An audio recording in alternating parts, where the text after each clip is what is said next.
Alors, cette histoire, c'est pour mon petit Yamour qui s'apprête à dormir. Ce soir, je vais te raconter l'histoire du petit Meka. C'était un petit garçon qui était connu dans son village pour être toujours ronchon. Jamais il ne souriait. Eh oui, t'imagines-tu seulement? Quand il allait à l'école, il était fâché. Lors des repas, il était fâché. Et même à la messe du dimanche, il était toujours fâché. Son visage était tout le temps fermé, ne traduisant que l'ennui et la désinvolture. La désinvolture, c'est quand on a l'air de s'en moquer, un peu comme si rien ne nous affectait. Et toi, comment réagirais-tu si tu avais un ami comme Meka?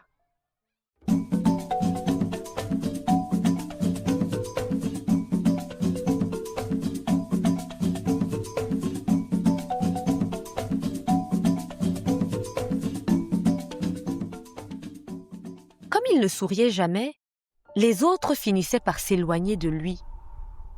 Naturellement, son attitude cassait leur bonne humeur, alors ses camarades préféraient juste rester loin. Et Meka se retrouvait souvent tout seul. Sa maman avait essayé de lui parler à plusieurs reprises, mais hélas, rien n'y faisait. Pourtant, dans le fond, je pense que Meka n'était pas méchant, il était seulement renfermé. Il voulait bien essayer d'être un peu plus chaleureux, mais il ne savait pas vraiment comment s'y prendre. Mais comme il voyait que son attitude l'éloignait chaque jour de ses proches, il avait décidé de faire un véritable effort. Un jour, la nouvelle du grand bal du village s'est répandue partout. Chacun exprimait sa joie et son impatience. Vois-tu, le bal du village était l'événement le plus attendu de la région à cette époque-là.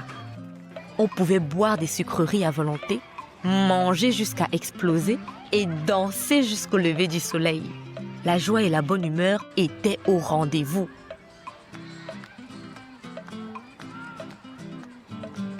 Les préparatifs commencèrent. Chacun faisait coudre sa plus belle tenue et l'excitation était à son comble. Tout le monde était impatient. Tout le monde, sauf Meka. Lui, il n'avait aucun enthousiasme et il continuait à plomber l'ambiance par sa mine renfrognée. Alors, lassé, sa famille et ses amis se sont mis à le fuir de plus en plus car ils ne voulaient pas risquer d'être contaminés par sa mauvaise humeur.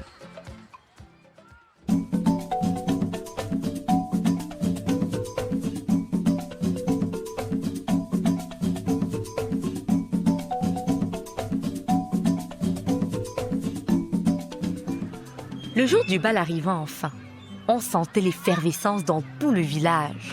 Chacun était sur son 31, prêt à se régaler et à danser jusqu'au petit matin.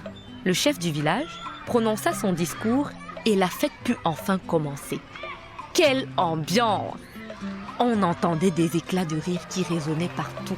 Les immenses feuilles de palmier qui avaient été disposées en guise de décoration étaient magnifiques et les lampes accrochées tout autour donnaient une atmosphère chaleureuse à la grande place. Tout le monde profitait du moment, oubliant les disputes et les querelles. Tout le monde dansait et ça se voyait que tout le monde était heureux. C'est alors qu'à un moment donné, un des amis de Meka l'aperçut. Le silence retomba soudain. Tous les regards se tournaient vers lui surpris. Meka, celui qui ne souriait jamais, venait d'arriver au bal. Tout le monde attendait, les yeux écarquillés. Allait-il vraiment se joindre à la danse? Meka, lui, de son côté, avait réfléchi longtemps avant de venir. Il voulait vraiment faire un effort et montrer sa bonne volonté. C'est pour ça même qu'il s'était rendu au bal. Il voulait montrer à ses amis et à sa famille qu'il pouvait également s'amuser avec eux sans pour autant plomber l'ambiance. Mais, chose étrange, il s'était planté à l'entrée de la grande place, bien droit, près des feuilles de palmier. Et sans bouger, le petit Meka fixait l'assemblée. Et soudain, quelque chose d'étrange s'est produit. Les villageois le regardaient faire une grimace et ils ne comprenaient pas. Puis tout à coup, un rictus absolument effroyable se dessina sur le visage du petit Meka. C'était tellement laid que tout le monde fut saisi d'horreur et prit la fuite. C'était la débandade. Chacun courait dans tous les sens pour échapper à cette vision d'horreur. C'est drôle, n'est-ce pas? Mais oh là là!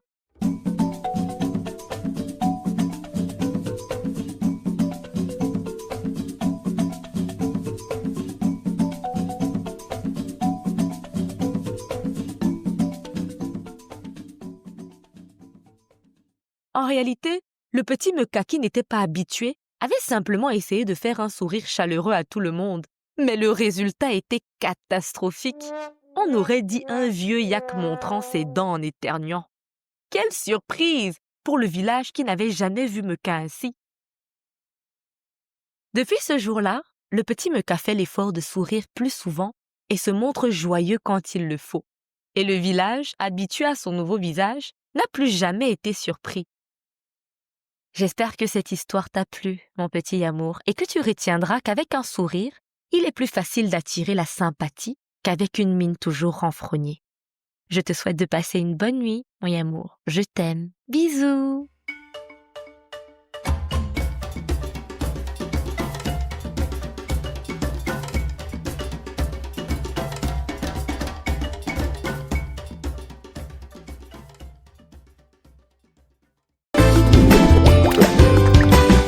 N'oublie pas de t'abonner et d'activer la cloche.